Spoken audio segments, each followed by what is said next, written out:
Passava até fome dentro do mato para aprender a fazer balaio.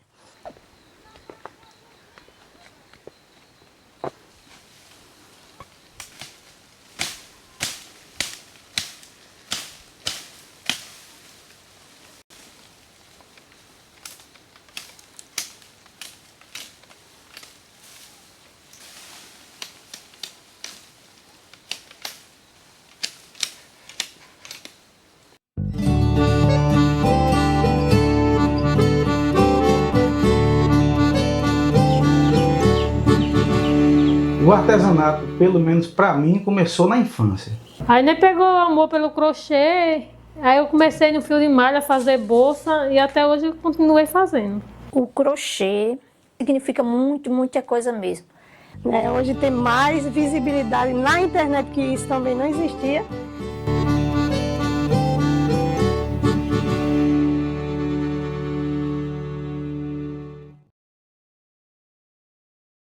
A minha sensação é uma sensação de vitória, né? Eu sou capaz, eu fiz porque eu gosto, e eu vejo que quando o cliente diz assim, eu gostei, eu fico muito feliz. A felicidade, fico radiante. O primeiro desafio foi os olhares das pessoas. Os olhares que artesanato não é para preguiçoso, artesanato não leva a nada. E hoje eu vejo que não é nada daquilo. Foi um desafio muito grande, até da própria família, né? Não acreditava em que eu ia conseguir o que eu queria, né? Hoje eu consegui já várias, assim, visibilidade do meu trabalho. O conselho que eu dou para pessoas que estão começando hoje é: acredite que o artesanato é capaz. Para você começa um trabalho, você vê que tem um desafio que você está dando errado ali, você volta com paciência, calma. E eu acredito que tudo se termina numa palavra só: paciência é a palavra. O meu sonho maior era levar minhas peças em feira, né, fora daqui, e eu consegui, né, já 2 vezes.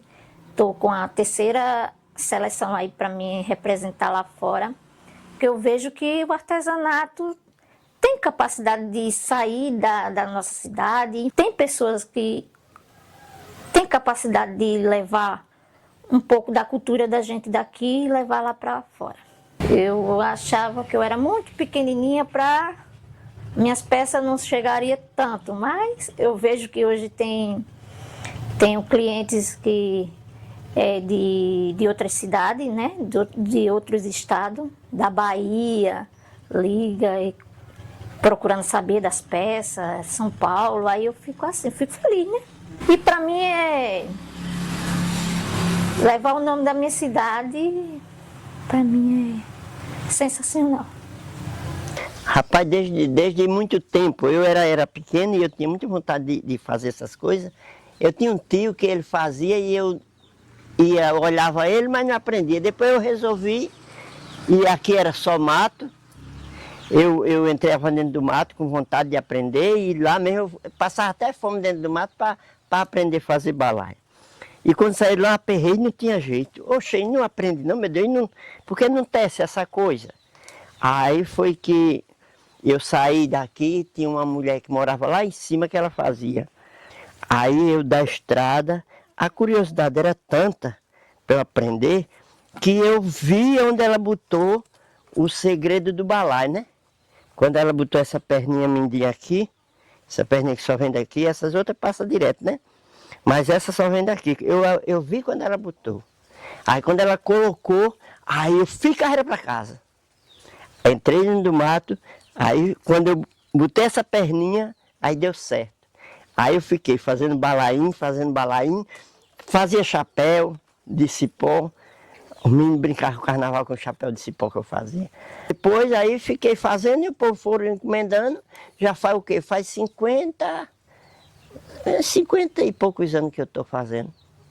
E nunca deixei de fazer, não. Mas graças a Deus aqui eu nunca fui de estar trabalhando assim alugado. Aí eu botava roçado e fazia balaio, vendia e sustentei o meu filho todinho com esse serviço. A parte mais difícil é, bom, para mim, é procurar um material. Porque depois que está em casa tá bom, né?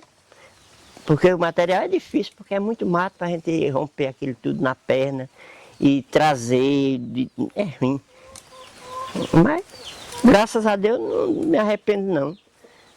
Eu vivo tranquilo com isso aqui. E isso aqui me deixou livre, ninguém nunca disse nada comigo, nunca me pegaram para proibir eu dentro do mato tirar cipó, não, que nunca, né? Sou filho do seu Sérgio do Balaio, mais conhecido Sérgio do Balaio. E eu faço o acabamento das peças dele. É como a gente faz a roupagem, né? Já está perfeita, mas eu venho aqui e finalizo. Havia algo que eu achava que faltava, que era justamente a pintura que a gente faz para o cliente se interessar mais sobre, né, em relação à peça. E quando eu vi, eu sabia que, assim, eu fui para vários exposição, e lá eu via, das outras pessoas que faziam também esse trabalho, que tinha esse acabamento, né, que é do verniz. Então, e a gente vê que dá durabilidade mais à peça. Aí então eu falei com ele, eu acho que para mim, assim, eu fico feliz por saber também que o nome dele hoje é mais falado, mais visto por todo mundo. E eu vejo que hoje as peças dele também são mais valorizadas do que era. Eu me sinto realizada, né? É algo como se fosse uma missão cumprida. Você vai mostrar, é meu pai que faz essas peças e ele dizer, tá perfeita, entendeu? Tá maravilhosa, diz a ele que parabéns. Então, eu acho que tu que passou a vida todinha somente vivendo disso, e você vê assim, as pessoas falando bem do trabalho dele, e realmente eu tenho como provar que o trabalho dele realmente é perfeito. No início, quando a gente começou com a sandália, começou por curiosidade. Vimos uma sandália no pé de uma mulher, aí fiquei curiosa como seria que fazia aquela sandália, e comecei a fazer para uso pessoal. Aí, em alguns tempos, o pessoal viu a gente usando, aí foram encomendando, né? Aí sempre encomendava, ficava pedindo, a gente continua fazendo e até hoje.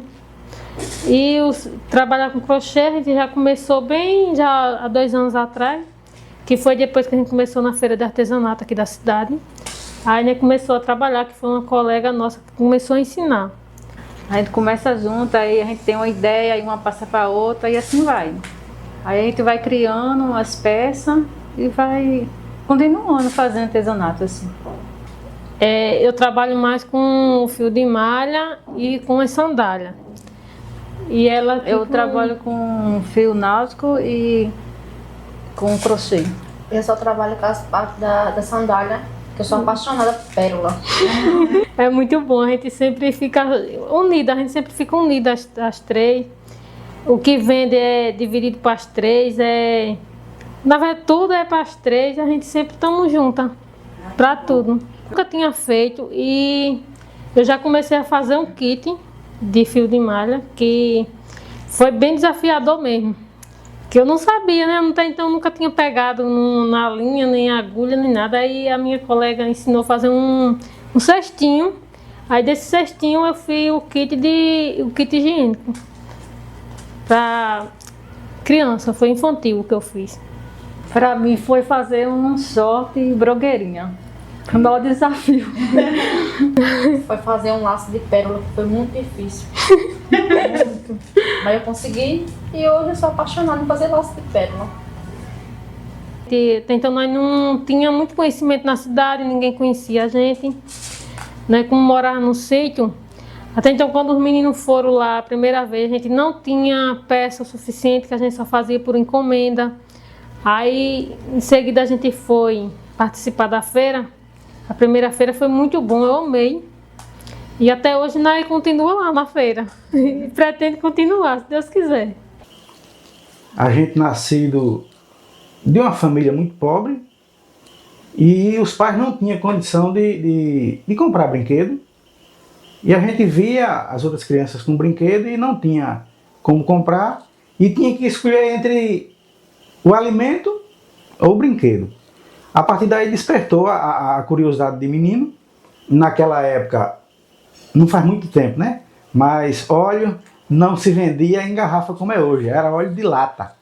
Então a gente aproveitava as latas de óleo, lata de sardinha, para fazer os carrinhos da gente.